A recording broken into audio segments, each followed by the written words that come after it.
Hello students, welcome to PB bio institute. আজকে আমি তোমাদের সঙ্গে WBSSC গ্রুপ সি এবং গ্রুপ ডি পরীক্ষার জন্য কিছু গুরুত্বপূর্ণ জিকে প্রশ্ন উত্তর নিয়ে তোমাদের সঙ্গে আলোচনা করব। তো তোমরা অবশ্যই ক্লাসটিকে শেষ পর্যন্ত মনোযোগ সহকারে দেখবে এবং খাতায় নোট করে নেবে। আর তোমরা যারা এখনও ক্লাসটিকে লাইক এবং শেয়ার করনি তারা অবশ্যই লাইক এবং শেয়ার করে দাও বন্ধুবান্ধবদের মধ্যে। এবং চলো তাহলে আমরা আজকের ক্লাসের যে প্রশ্ন উত্তরগুলো আছে সেগুলো নিয়ে এবার আলোচনা করি। দেখো, আজকে আমাদের ফার্স্ট কোশ্চেন, মানবদেহের দীর্ঘতম কোষ কোনটি? অপশান এ পেশিকোষ, option B nephron, option C neuron, option D chief কোষ।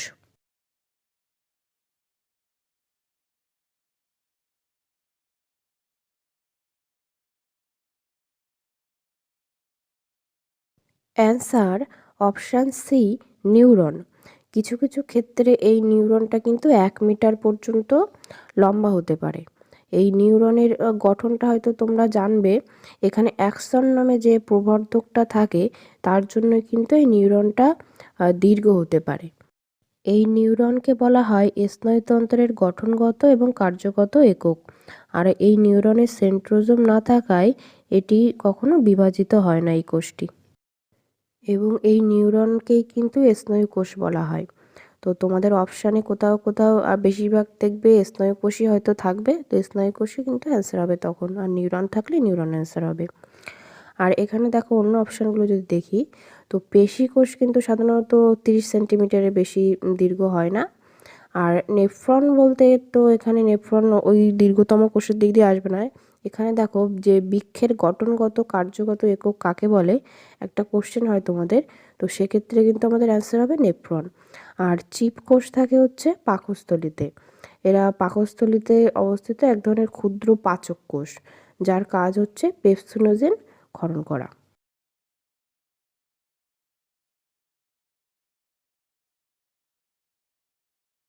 নেক্সট কোশ্চেন নাম্বার 2, উলগুলান শব্দটি নিম্নলিখিত কোন আন্দোলনের সাথে জড়িত? অপশান এ সাঁওতাল বিদ্রোহ, অপশান বি ওয়াহাবি আন্দোলন, অপশান সি কোল বিদ্রোহ, অপশান ডি মুন্ডা বিদ্রোহ।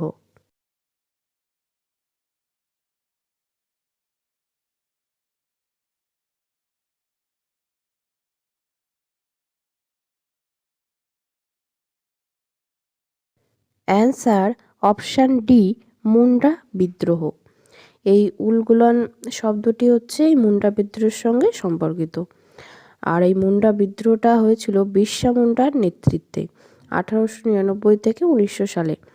এই উলগুলান মূলত উলগুলান বলতে এই মুন্ডা বিদ্রোহটা মূলত হয়েছিল যে এই যে ব্রিটিশ শাসনের অবসান ঘটিয়ে সেখানে স্বাধীন মুন্ডারাজ প্রতিষ্ঠা করার জন্য এবং জমিদার ও মহাজনদের শোষণ থেকে আদিবাসীদের মুক্ত করার জন্য। আর এই যে উলগুলান, এই মুন্ডারি ভাষায় এই উলগুলান শব্দটির অর্থ হচ্ছে প্রবল বিক্ষোভ। এবং সাঁওতাল বিদ্রোহ ছিল সিধু ও কানুর নেতৃত্বে 1855 থেকে 1856 সালে। আর এই যে সাঁওতাল বিদ্রোহ এটি হুল নামেও পরিচিত। আর এই যে ওয়াহাবি আন্দোলন, এটি মূলত ইসলামী পুনর্জাগরণবাদী একটা আন্দোলন। এই ওয়াহাবি কথার অর্থ হচ্ছে নবজাগরণ। এবং যদি দেখি কোল বিদ্রোহ, তো এই কোল বিদ্রোহটা হয়েছিল 1831 থেকে 1832 সালে ছোটনাগপুর অঞ্চলে। আর এই কোল বিদ্রোহের নেতৃত্ব দিয়েছিল, তার মধ্যে উল্লেখযোগ্য হচ্ছে বুদ্ধ ভগত, জোয়া ভগত, তাদের নেতৃত্বে এই বিদ্রোহটা সংগঠিত হয়েছিল।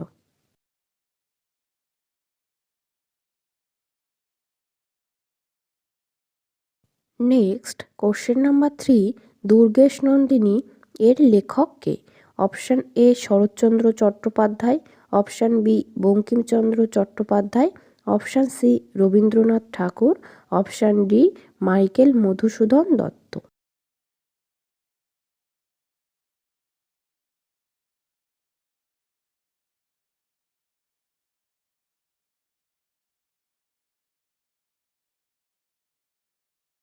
Answer option B Bankimchandra Chattopadhyay.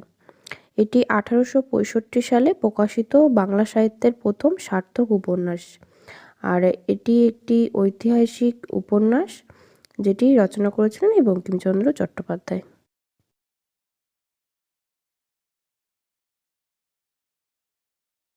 Next question number 4, পক প্রণালী কোন কোন দেশের মধ্যে অবস্থিত? Option A Bharat O Bangladesh, option B Bharat ও চীন, অপশান সি ভারত ও শ্রীলঙ্কা, অপশান ডি ভারত ও পাকিস্তান। তোমরা যারা এখনও এই ক্লাসটিকে লাইক এবং শেয়ার করনি তারা লাইক শেয়ার করে দাও, আর কমেন্ট করে অবশ্যই জানিও যে ক্লাসটি তোমাদের কেমন লাগছে। এবং এরকম ক্লাস পাওয়ার জন্য যারা চ্যানেলটিকে এখনও সাবস্ক্রাইব করনি তারা অবশ্যই সাবস্ক্রাইব করে নাও। অ্যান্সার অপশান সি ভারত ও শ্রীলঙ্কা। এবং যদি দেখি ভারত এবং বাংলাদেশের মধ্যে আছে তো সেখানে আছে হচ্ছে 3 বিঘা করিডোর, এবং ভারত এবং চীনের মধ্যে আছে ম্যাকমোহন লাইন, আর ভারত এবং পাকিস্তানের মধ্যে আছে Radcliffe line.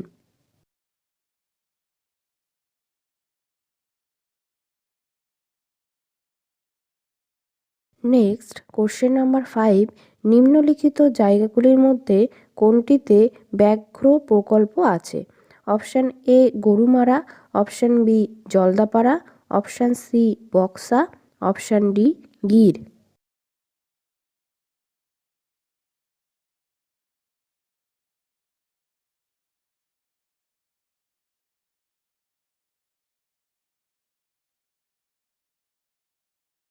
Answer option C Buxa.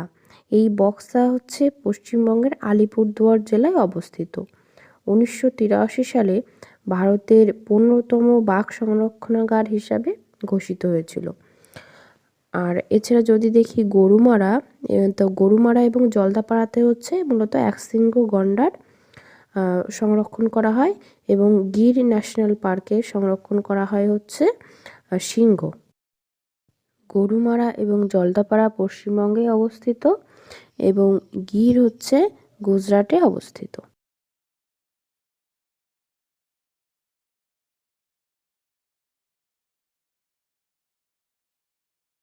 Next question number 6, reserve bank প্রতিষ্ঠা হওয়ার আগে কেন্দ্রীয় ব্যাংকের কাজ করত কে, বা কাজ কে করত? Option A SBI, option B ICICI, option D option C HDFC, option D Imperial bank.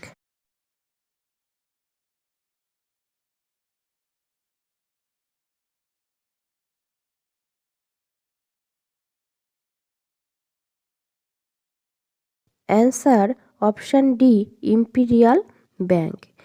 1921 সালে প্রতিষ্ঠিত হয়েছিল এই ইম্পেরিয়াল ব্যাংক অফ ইন্ডিয়া, এবং এটি 1955 সালে রাষ্ট্রায়ত্ত হয়ে স্টেট ব্যাংক অফ ইন্ডিয়াতে পরিণত হয়েছিল। এবং রিজার্ভ ব্যাংক প্রতিষ্ঠিত হয়েছিল 1 এপ্রিল 1935 সালে। বর্তমানে আমাদের রিজার্ভ ব্যাংকের গভর্নর হচ্ছেন সঞ্জয় মালহোত্রা। তিনি 26তম গভর্নর হিসাবে 11 ডিসেম্বর 2024 সাল থেকে এই দায়িত্ব পালন করছেন। আর তার আগে ছিলেন Shaktikanta Das.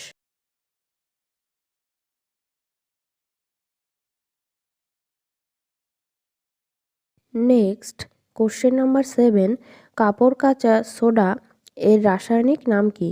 Option A sodium hypochlorite, option B sodium carbonate decahydrate, option C sodium bicarbonate, option D sodium hydroxide.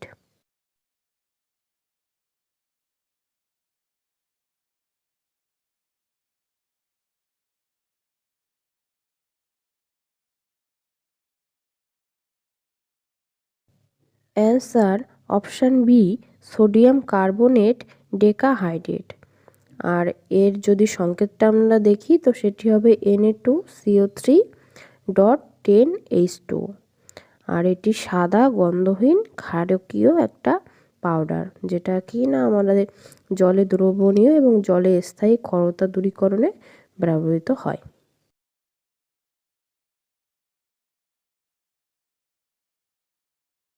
Next question number 8, MRI এর পুরো কথাটি কি? Option A metal resonance imaging, option B magnetic resonance imaging, option C magnetic repulsion imaging, option D metal reflection imaging.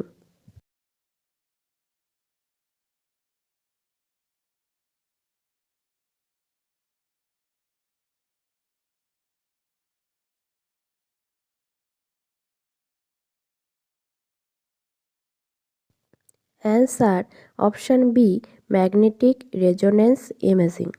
এটি হচ্ছে একটি অত্যাধুনিক চিকিৎসা বিজ্ঞানের একটা প্রযুক্তি, যেখানে কি হয় না, রেডিও তরঙ্গ বা এক শক্তিশালী চুম্বক ক্ষেত্র ব্যবহার করার মাধ্যমে শরীরের ভেতরের যে অঙ্গ প্রত্যঙ্গ বা টিস্যু সেসবের বিস্তারিত ছবি তৈরি করা হয়, যার মাধ্যমে চিকিৎসার ক্ষেত্রে খুবই সুবিধা হয়।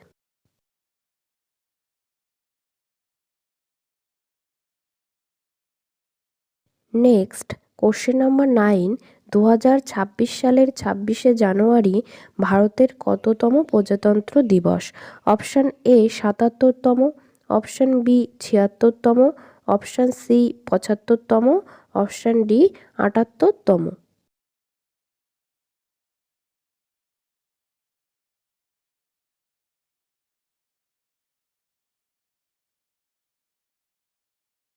Answer option A 77তম।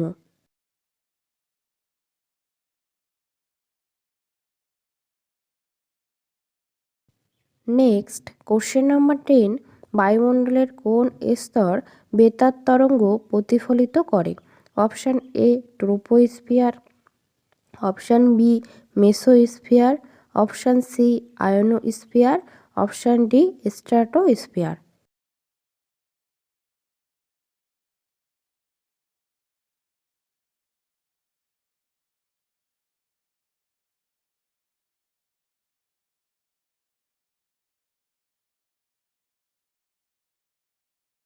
Answer option C ionosphere.